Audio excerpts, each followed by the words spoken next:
Hello this, my name is Investgations and welcome back to my Edgeworth Investigations.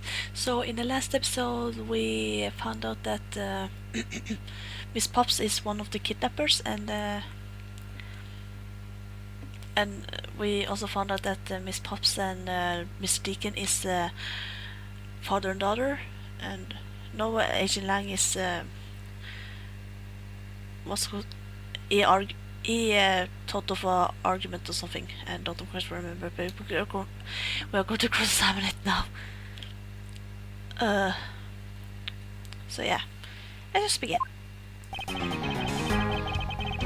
Yep.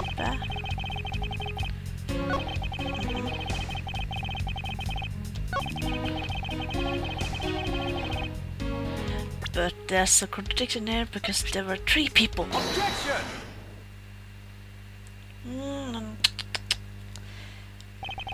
This kidnapping was implied just by just 2 people alone. What kind of proof do you have that? Quite simply, there were 3 kidnappers. 3? 4 costumes were stolen from the Wild West area's backroom. We found one of them in the kidnapper's hideout. But as for the other 3, we can assume they were being worn by 3 different people. We also found a set of 3 cups and 3 folding chairs that were used in the hideout. It all clearly points to a 3-man group. And I believe this 3rd person is the real mastermind behind the kidnapping. Oh, you're with the police now, Lang. No, not. Who is this mastermind? I present you the brains behind the kidnapping.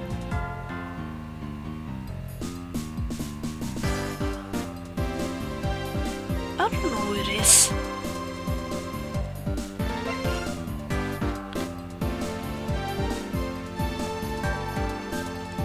Mistaken? Take that! The real proper master of this kidnapping is this person. I can think of no one else.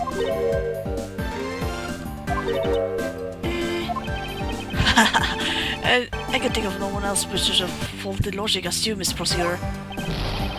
It wasn't this person? Thinking back, there really is one person who turned kidnapping could be. Who's the real Mr. I'm going back to my pointing finger.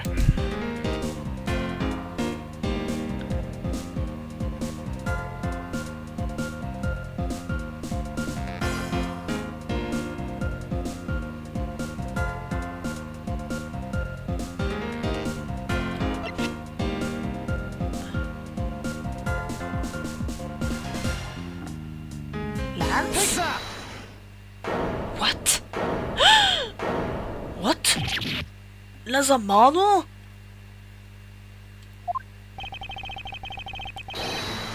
Yes, this abduction was in fact shaped by Lanzamano himself. Recall what he said when he appeared before us. Did you see the faces of your kidnappers? No, I didn't see their faces, but one was a woman. Ah, of course! I just didn't think about that. However, there were 3 kidnappers, which is in direct contradiction to what they said. But I know I only saw 2 people. This guy was being held hostage. It's possible he couldn't see all 3 of them. And yes, about when they were being held, I have doubts about what happened then. Lance, would you mind telling us what happened while you were being held captive? I really don't remember much anymore, honest. But if I don't tell you at least something, you won't believe me at all, will you? I was kidnapped yesterday morning. They have me shut in that room, blindfolded the entire time. But the kidnapper suddenly disappeared around the time and I heard the rain falling outside. My hands were cuffed, but it was a stroke of luck that they left me alone. I made my escape and ran away from the room as fast as I could.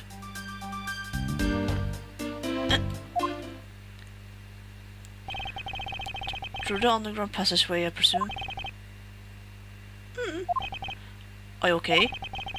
Sorry, I really don't want to recall a horrible ordeal, but no, you believe me, right?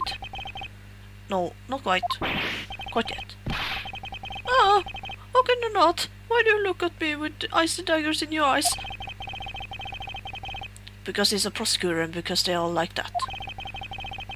Have you know, Asian Lang, a prosecutor's eyes are for discerning the truth. And should they be interpreted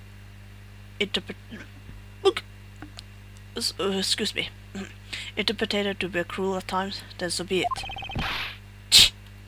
There's a sticking point in Bland's testimony. Let's see what he offers up when he push a little.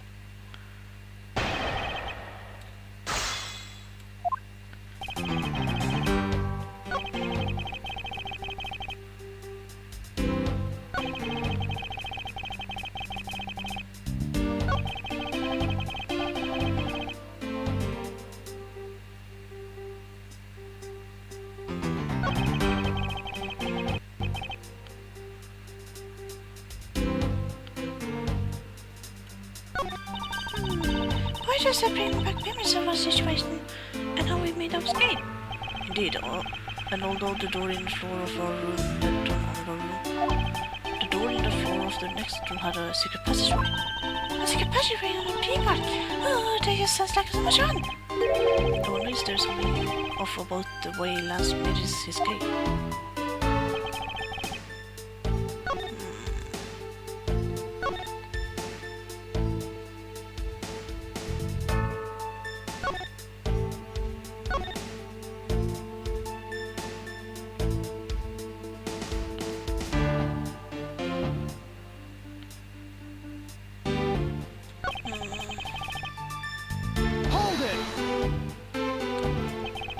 By that do you mean the room in the kidnapper's hideout, correct?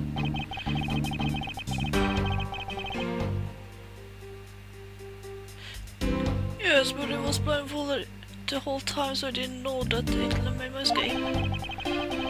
Then you were in the same room as your kidnappers? I spoke in a hushed tones, so I could catch bits of the conversation. It was definitely two people, and one of them was definitely a woman. I was so scared I couldn't tell.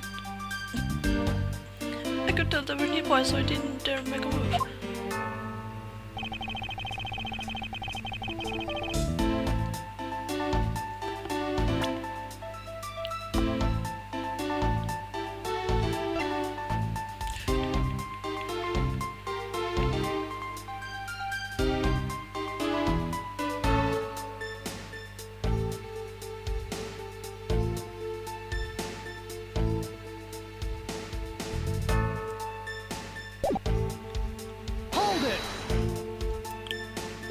The kidnappers disappeared.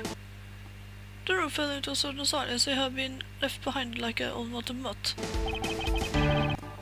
What the heck is happening? Goodness.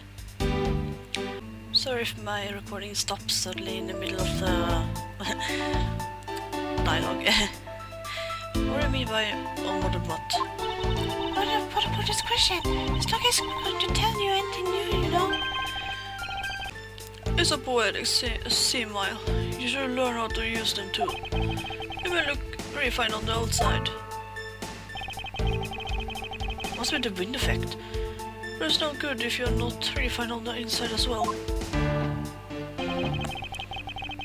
I know we're outside, but oh my god.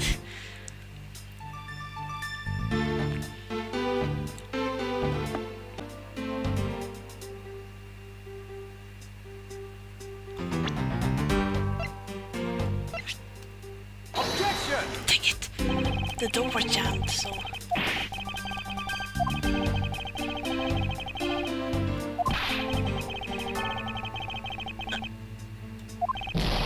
I didn't think the reason was so bad at all as that.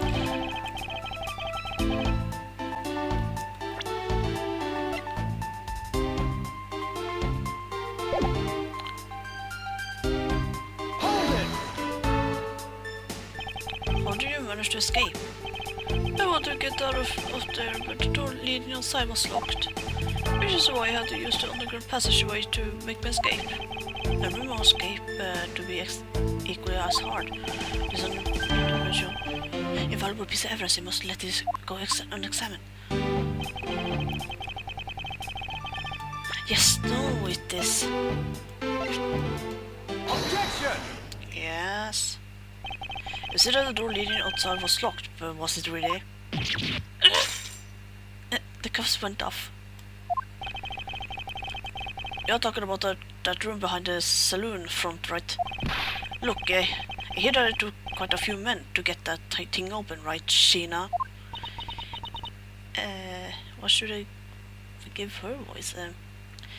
Yes, that is correct. Then take a look at this. What is that? A sword? It's not an especially reliable one if it is broken like that. Allow me to start from the end. My conclusion is that the door was never locked. It was simply held shut by the sword, which was used to jam the handle. Lance, even though your hands were cuffed together, you still could use them. If that's the case, then why didn't you just simply remove the sword and escape? But why didn't I? I was disoriented. Yes, that's it. I didn't notice it wrong. As if I should accept such a bold-faced lie. You locked yourself in that room because you had to make yourself look like a victim. But you did not, in fact, possess the key to the door. That is why you used the proper sword to improvise and create a prisoner of your very own. Not so fast! Not so fast. You have been making this guy out to be one of the kidnappers for some time now. I wonder if you've forgotten something very important along the way. And what would that be? A motive. What else? Do you honestly think that an upright, pure boy like him would hash up a completely pointless scheme just to kidnap himself? Objection!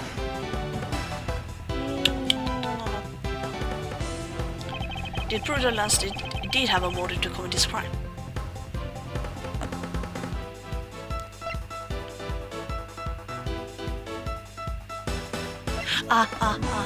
The loan. Take that! To put it simply, Lance has a very urgent need for money. This is hardly your typical love letter, it is in fact a collection bill. It appears our upstanding boy has accumulated quite a debt. Is that right, Lance? Looks like it's hard being the son of a rich man too. It must be rough when you have to resort to stealing from your own old man, huh? Yeah, alright, I give up. I abducted myself. Lance! It's over, Lolly. In this life, we really are bound to our fates after all.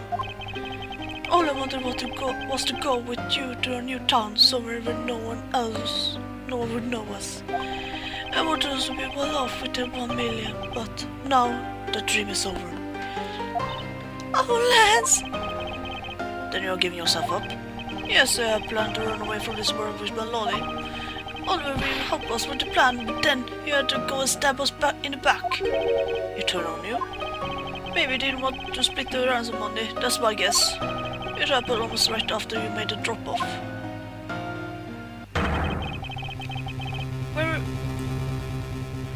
Where we were alone, he attacked me all of a sudden. After pretty strong, I was able to contain him and keep him under control. We left him inside the room and slowly and I made our escape. We wore different costumes and split up. Lolly left first in the blue badger costume. That would mean the person of Simike's soul was Miss Pops. Right then, the old man just had to wake up. I was careless and it tackled me pretty hard from behind. Then Oliver put on a bad badger costume, took the suitcase with the $1 million and ran. I contacted Lolly right away and warned her that he had gone. He had no idea that they were related, so I thought that it would only end badly. I didn't believe it! That person was no father! Because if it was I just killed my own father! Lolly, then it really was you.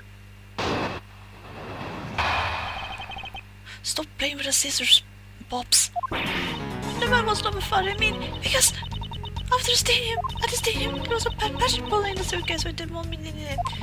But the patching pointed his gun at me, aiming to shoot at me dead. That's why I used the gun and got from Lance. There was a gunshot, the other person crumpled to the ground. And then ran, scared for life. I think the big picture is finally coming into focus, don't you? Lord, you can forgive me. I didn't think it would turn into so frightening. If only I could have protected you.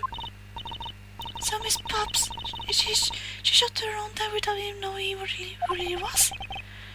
If what she says is true, are you saying she's lying? But why would she lie about something like that? What purpose would it serve? You would be surprised how people lie without even realizing it's self-gain. Huh? What's that supposed to mean? What I mean is, listen very carefully to our confession once more time and you will see.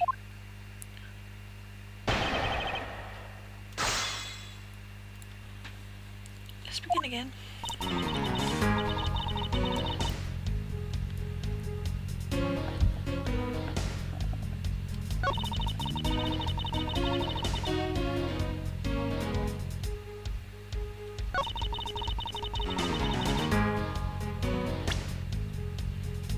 But it's not a real gun. Objection! What about it? Mr. Sir, I don't think you pulled out the right piece of evidence. Wonderful subordinate there, so willing to point out these boss mistakes. Detective Comsure, you were afraid from excusing the talking. I will try, sir.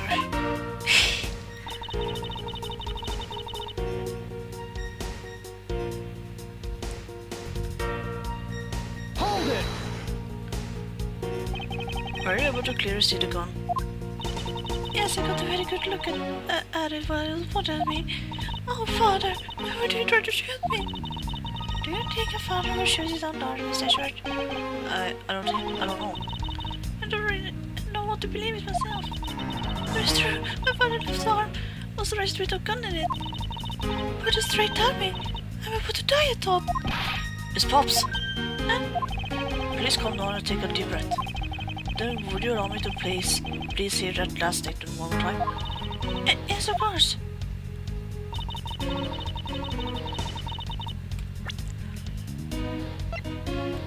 There we go. Objection! Not go. Actually, I can. She showed you. He's laughing pretty hard, you Miss Edgeworth. Yeah, I know, but I first allow him to ruffle my feathers. I'm going to remain calm and collect the family protection.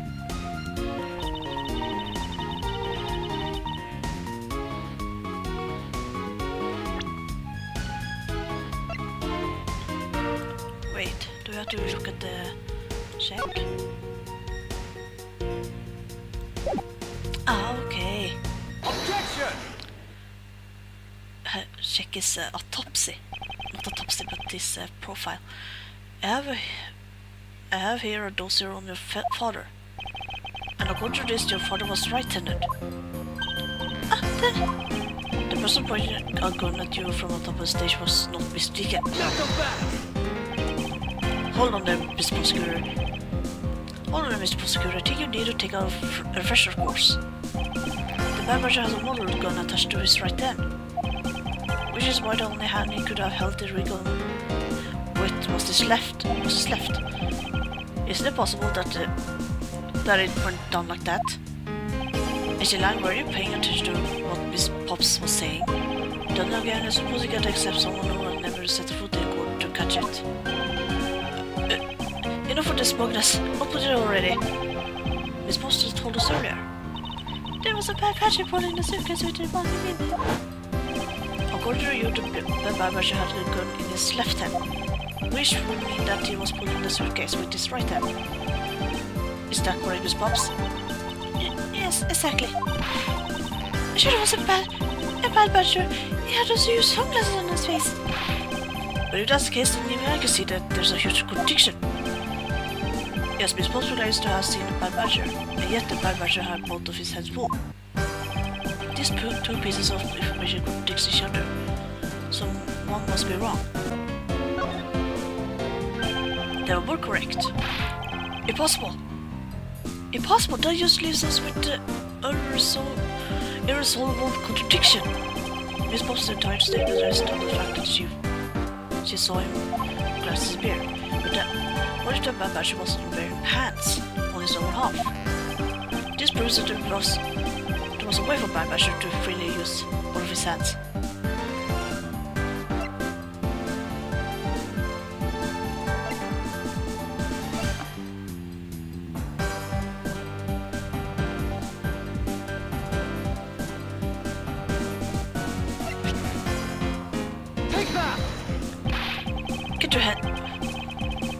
Get your head straight, Miss Prosecutor. That doesn't show me diddly squat. I knew it! What is almost it's a mirage! What do you guys mean? Miss Boss said the Bad Badger had a gun in his left hand and a suitcase in his right. But the Bad Badger costume has a model gun attached to his right hand. Which is what created the contradiction about which hand did it. Did what?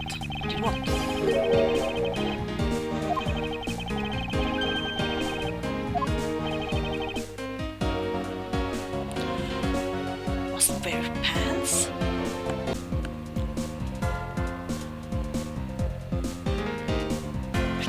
Take that! Oh, okay. I don't understand. The costumes have two parts to them, a head and a body. Oh, I get it now. The head Miss Bob saw was probably really the head of the Bad Badger. However, is it possible?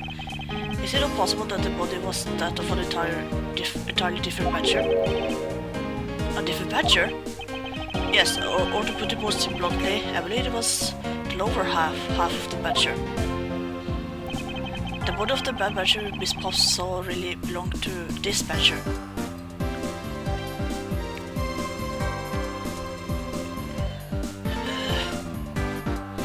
This one? Take that! The head may have been the Bad Badger, but his body was the Blue Badger's. The Blue Badger? Hold on, let's see here. Who was it that had one of these on? I did.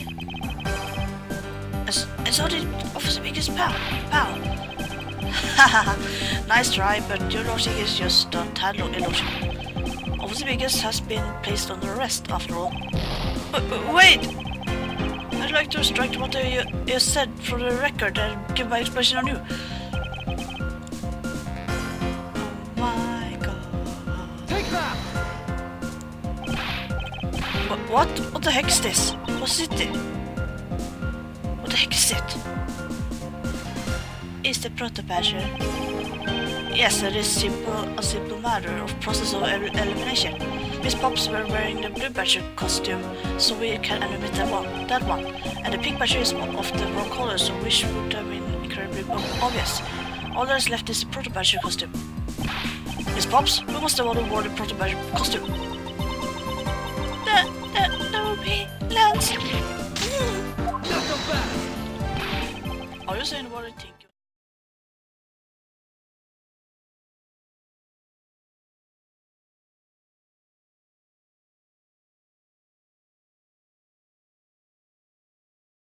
But yeah, anyways, thank you for watching, leave a like or subscribe if you liked it, and thank you for support as always, it really helps a lot, and check out the reviews on it, and then see you in the next video.